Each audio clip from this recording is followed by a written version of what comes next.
Up next on U.S. Bank Business Watch, presented by the Business Courier. Who is watching your business and why? Preparing for cyber threats.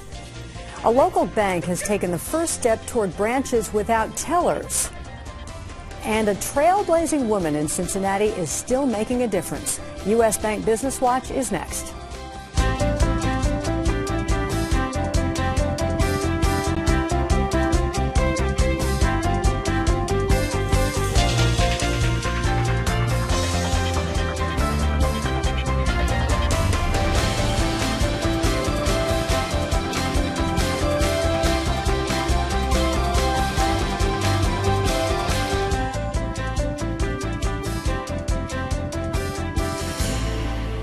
Good morning and welcome to U.S. Bank Business Watch. I'm Peg Rasconi. Home Depot is the latest big box victim of an apparent cyber attack that likely affected the credit data of millions of customers throughout its 2,200 stores. Last December, it was Target. On the Business Courier front page centerpiece this week, the threat is real. Experts say cybersecurity is not something businesses can afford to ignore. From giant multinationals like Procter & Gamble and GE to small mom and pops, hackers prey on vulnerability. Training skilled workers to block these attacks has become a national priority. A local company that does that work says there are many reasons for cyber attacks. So a lot of times it's about financial gain and trying to get access either to perform illegitimate wire transfers or get information that they could then monetize on a black market, like credit card information, personally identifiable information for identity theft. Or the other side of that is intellectual property that can be used in the marketplace to develop new products and put a company out of business. 3 quick tips to stay safe from hackers. Create tough passwords and regularly change them. Know where your data is and who has access to it. And make sure you can keep an eye on your data. If you don't know how to look at it, you won't know whether it's under attack. For more on this fascinating and important story, be sure to read Andy Brownfield's story in the print edition. Well, big news in the banking world last week. Bank of Kentucky Financial Corporation agreed to be acquired, wrapping up the saga of the most successful startup bank in Greater Cincinnati in recent decades. The Crestview Hills-based bank reached a deal to be acquired by North Carolina-based BB&T Corporation. The deal is valued at $363 million. Bank of Kentucky shareholders will get $9.40 in cash and just over 1 share of BB&T stock for every share they own of Bank of Kentucky. The acquisition will bring BB&T to Greater Cincinnati for the first time. It is the 14th biggest consumer bank in the country. Bank of Kentucky CEO-founder Bob Zapp said he decided it was time to sell the company because the cost to comply with regulations kept skyrocketing. Board members also considered Zapp's impending retirement in making that decision. PNC Bank has gone tellerless, well, at least at 2 branches. One in Blue Ash and one in Loveland no longer have tellers. The idea is to give customers more convenience. Walking through the door, you'll see the changes. They noticed the open floor plan and much more technology. So you won't see the big desks and countertops separating the employees from the customers. You won't see teller queue lines. So we can have a more engaging conversation. You'll get greeted at the door by a financial consultant who can help you with really all of your banking needs, so whether it be to do a transaction or to do a loan. The tellerless branches also have new smart ATMs that can process a variety of transactions. PNC says the move will not reduce PNC's number of branch employees. A funding plan for the streetcar proposes creating a new special improvement district that would cover both downtown Cincinnati and over the Rhine. An existing special improvement district that funds Downtown Cincinnati, Inc. covers most of downtown today. Under the proposed plan, which was crafted by the Hale U.S. Bank Foundation, DCI's role would expand to over the Rhine and Pendleton. Specifically, DCI's Safe, Clean, and Friendly program, which is staffed by downtown Cincinnati ambassadors wearing orange shirts. Eric Avner, vice president of the Hale Foundation and a DCI board member, says the goal is to create the concept of a greater downtown. If approved, the official creation date of the district could coincide with the opening of the streetcar in September 2016. The owner of the embattled Mahoganies at the bank says she wants her restaurant to remain open while she looks for new space to relocate. Mahoganies was closed on August 26th by the Ohio Department of Taxation as a result of unpaid sales taxes. Rogers says she hasn't walked away from any of her obligations, but rather had to make difficult decisions due to a tough business climate. I've determined that our restaurant model is not a fit for the bank's development, and we are interested in relocating. Today we wanted the businesses, restaurant, and general community now that we will meet our obligations and remain open while we implement relocation plans. A spokeswoman for 3CDC, the Cincinnati Center City Development Corporation, confirmed to the Courier that Rogers had preliminary conversations with the group about moving her restaurant to Over the Rhine. The Model Group, which is already redeveloping a large portion of Pendleton with its Broadway Square project, is preparing to reshape an entire city block near Findlay Market. The first phase of the Ray Street project just east of Findlay Market will be a $14 million endeavor and include about 55,000 square feet of commercial space and 40,000 square feet of office space. The Walnut Hills-based real estate development company purchased 8 properties for more than $1.5 million. New upscale apartments are now for rent in the city of Mason. Mason Grand is a $45 million development that includes 294 units and was built and developed by Columbus-based Schottenstein Real Estate Group. The concept is about creating community space as well as a place to live. We have a state-of-the-art fitness center, 24-hour yoga room and spinning as well. We also offer a cafe, a movie theater, community garden, and butterfly garden. Rent at the site ranges from the mid-900s to $1,700 a month for 1-, 2-, and 3-bedroom garden and townhome apartments with attached garages. The Cincinnati biotech startup Airway Therapeutics has raised $4.6 million to advance its work to prevent a lung condition in premature infants. Seed-stage startup investor CincyTech led the effort and was joined by Cincinnati Children's Hospital Medical Center, Queen City Angels, and private investors. Airway Therapeutics is developing a treatment to combat a debilitating lung disease that develops in extremely premature infants who require ventilation shortly after birth. The protein therapy is based on a decade of research from Cincinnati Children's. A native of Cincinnati's West Side is the new clinical director at the University of Cincinnati Cancer Institute. Dr. Tom Herzog is a gynecologic oncologist. He played football at St. Xavier High School with Dr. William Barrett, who became director of the UC Cancer Institute in February. Now they're once again working as a team to give UC National Cancer Institute designation. And this would certify that we are excellent in clinical care, research, but also programmatic support for the community, such as screening programs and even cancer prevention. Herzog says he hopes anyone who has a cancer diagnosis within an hour or so of Cincinnati is going to automatically think, I need to at least get a second opinion at the University of Cincinnati. Well, think of Charlene Ventura as Cincinnati's own Gloria Steinem. The CEO of the YWCA of Greater Cincinnati has been working on women's causes for decades and is still raising money to keep her nonprofit going. Ventura was a founding member in the late 1960s of the Cincinnati chapter of NOW, the National Organization for Women. Soon after, she led the charge to allow women to apply for all jobs with the city of Cincinnati, which had 123 jobs that were male only at the time. Today, one of her challenges is fundraising to keep the YWCA going. Our mission is so bold and it's so big to empower women and eliminate racism.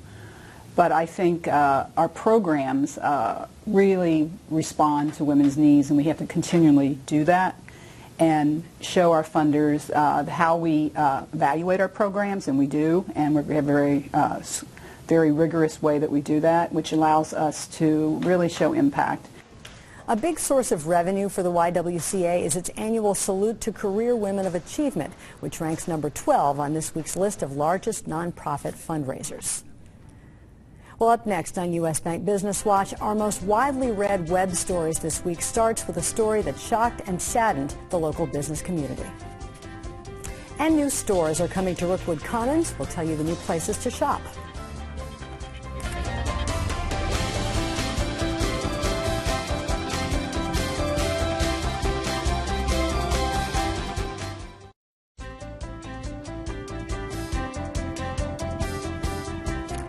Some news now that's getting a lot of attention on the Business Courier website and social media sites. Huge interest from Business Courier readers in a very sad story, the sudden death at age 44 of Matt McCormick, a principal and portfolio manager at Cincinnati investment advisory firm Ball & Gaynor. McCormick was one of the most recognizable investment pros in Cincinnati. Funeral services were held Friday at Bellarmine Chapel on the Xavier University campus. McCormick is survived by his wife Susan and 2 children ages 13 and 10. 2 new stores are coming to Rookwood Commons. J. Crew Factory, the discount store for J. Crew, and Carhartt, a family-owned retailer that focuses on work clothes, have signed leases. Both retailers are expected to open later this year. The 14-screen movie theater in Green Township is in line for more than $1 million of upgrades. The renovation of the Rave Cinema's Western Hills will include new stadium seating and adding reclining chairs. The new seats will be installed on a rolling basis so that some of the theaters will always be open. Big interest, as always, in who will lead the world's largest chicken dance at this year's Oktoberfest Cincinnati. It's brothers Nick and Drew Lachey, SCPA alums and former members of the boy band 98 Degrees. The chicken dance Saturday near Fountain Square at 4 p.m. Kroger, the nation's largest grocery retailer, will hire tens of thousands of workers for permanent positions across the company. According to Kroger's Senior Vice President of Human Resources, the Cincinnati-based grocer needs to find workers to fill 20,000 positions to its workforce that already counts 375,000 jobs. The jobs include store as well as corporate positions. To search openings, go to jobs.kroger.com. Well, speaking of jobs, the U.S. economy is beginning to move forward at a faster pace. Strong auto sales, improving industrial output, and other economic readings are validating a much faster growth rate. This trend appears to be especially strong in the manufacturing-based Midwest. So what are these trends indicating, and what do they mean for the job outlook? For more perspective on this, we turn to our very own Jim Russell, U.S. Bank Wealth Management Senior Equity Strategist. He's with Rob Dahlmeyer in the studio for this morning's U.S. Bank Economic 360. Gentlemen. Thank you. My title's a lot shorter than yours. Anyway, I don't think I have one in this. This clearly is a manufacturing-led jobs growth.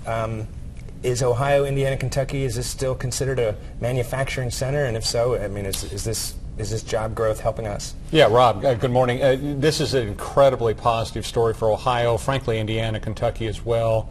It does appear that Ohio is getting caught up in what appears to be a little bit of a renaissance in the area of manufacturing, energy, housing, auto production, a few other things. In fact, we've got a chart or two to show that, you know, in terms of the states that are considered manufacturing states, and of course Ohio would be front and center here, the jobless claims data is dramatically improved. This is the kind of data set where lower is better. Right. So jobless claims have come off 61.3%. Now, to compare this to non-manufacturing states, and that would be maybe some other states out there that have less exposure, they're down only 47%. So the jobs gains are accruing to those areas: Michigan, Ohio, Kentucky, Indiana, a few of the others out there that are involved. So this is great news for the state of Ohio. The politicians are also very excited. Sure. Now, you mentioned autos briefly. We've got, even with Toyota sort of moving some of its headquarters, we've got Georgetown,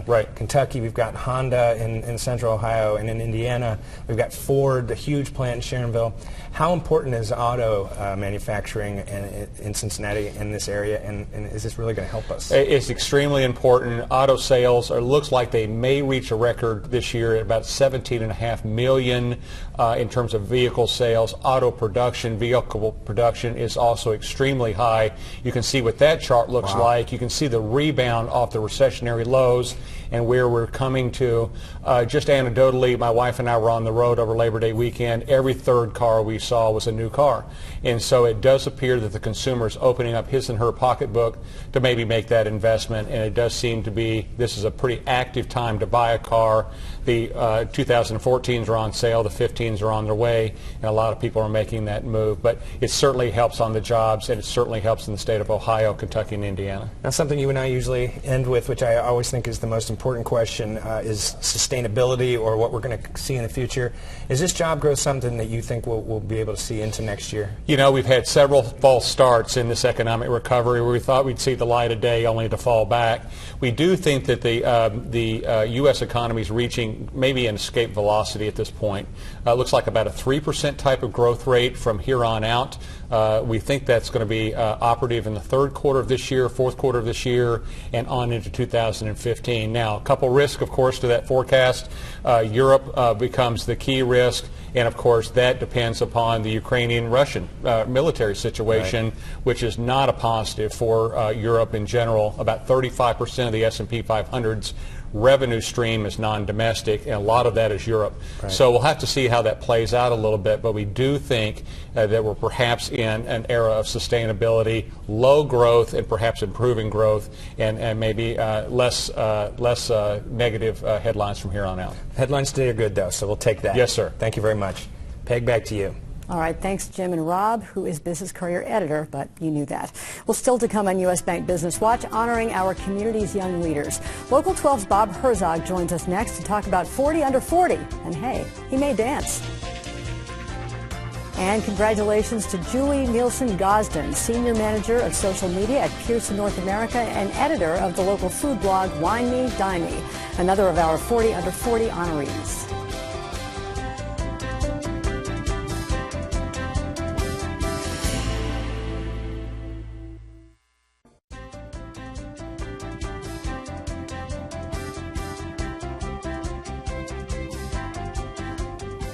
In this morning's Business Insight, identifying and recognizing our area's future business leaders is important for a variety of reasons. The Business Courier recently named its latest 40 under 40 class.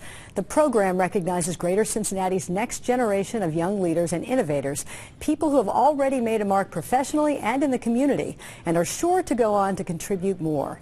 On Tuesday, September 30th, the Courier will publicly recognize this year's class at a lunch. The event will be hosted by 2010 40 under 40 honoree Local 12's own Bob Herzog. And Bob is with Business Courier publisher Jamie Smith in the studio.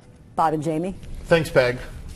Bob, thanks for making the trek into the newsroom. It was rough to get here, but I cleared a path and we made it all right. I do want to thank you for being here. You've obviously become very used to the 40 under 40 program. You've been emceeing for a few years, yeah, and a couple years ago you were one of our 40 under 40. I mean, it really was an honor, and it was just to be out there with all these different people who are having an impact not on our community, but in a lot of different ways. Absolutely. You know, because you go out there and there's doctors and there's lawyers and architects and startup business types and all that kind of stuff. It's great. Yeah, it's a great diverse group, that's for sure. Yeah. Now, obviously being nominated, it's a big honor. We had 365 people nominated this year for the class of 40. Wow. So, did it mean enough to you? What would you say to people that haven't been nominated before? Is it worth the process? Oh, no, absolutely. And what I think about a lot of times when I've been out there is what the judges have to go through when they've got 360 some to sift through, right, because there are so many people that are just very impressive in what they're doing in our community, right, and sifting through and deciding what the 40 will be this year or that year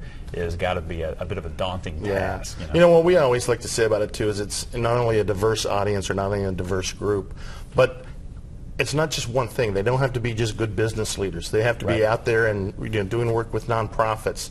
They have to be doing things in their community. So it's not just they've chosen a great field. Right. They've just been well-rounded people. No doubt. And one of the things I love too is you maybe get to see a side of them that you don't always get to see. Say it's some guy and he's pretty straight-laced, buttoned-up kind of fella. And one of the things I love about the ceremony is everybody gets like their walk-up song. That's right. And you've got this guy who you think's going to be like that walking out, and all of a sudden he's breaking it down as he comes down the catwalk, Exactly. and that's always a lot of fun. I think we had the splits last year. Yeah. I think we had the worm. We had somebody try to steal your heart and do a little bit of everything on his way up the People thing. get very, very creative, which is kind of Yeah, fun. it's this is our 19th year of honoring 40 under 40. So next year will be our 20th anniversary. Wow. So we have, I think if my math is right, 760 now alumni of the program after our program in September. A lot of really neat people, and I'm actually kind of surprised you guys invited me back this year for lots of reasons. One, I'm not that good, but secondly, I no longer fall within the range. Yeah, but see, you I'm belong an in old that man alumni now. club. So okay. Yeah, we just actually, believe it or not, just started an alumni club because what we found is these young professionals, even after they're 40 and beyond, they still want to stay connected with each other. Yeah. Because they're all doing great things for the community. They all want to work together. They want to network together. So we've recently started a club where they can stay together. A couple times a year we'll have some events and keep them connected. Yeah. So again, it's September 30th at Music Hall. Last year we sold the place out. It looks like we're going to do the same thing this year. Can't wait to see what you add to the program. And I like when they come up with their song, kind of your comments to each one. Well, I'd like to add my 2 cents, which is rare for me because I hardly ever go off script. Yeah, well, we're hoping you come up with a unique dance for that day too. I'm sure we'll come up with something. You want to show anything for it now? They or? said if I danced, you had to dance too. Okay, then we'll good? just skip that. Are for you now. sure? I'm positively Okay, good. Jamie. Well, listen, we do thank you for continuing to come back and MC the program every year. It brings a uniqueness to it like nobody else could. And again, just September 30th, Music Hall. We hope to honor a lot of great people. Looking forward to it. All right, thanks. Thanks, Jamie. Peg, back to you. All right, thanks, Jamie. Sounds like a good program, and if Bob is emceeing, we know it'll be entertaining. Well, thank you for joining us this morning for U.S. Bank Business Watch. We'll be back next Sunday and every Sunday morning at 6:30 here on Local 12 and 10 a.m. on the CW. For more business news all week long, you can visit the Business Courier online and sign up for daily emails and follow on Twitter and Facebook. The address is CincinnatiBusinessCourier.com. I'm Peg Rasconi. Have a great Sunday.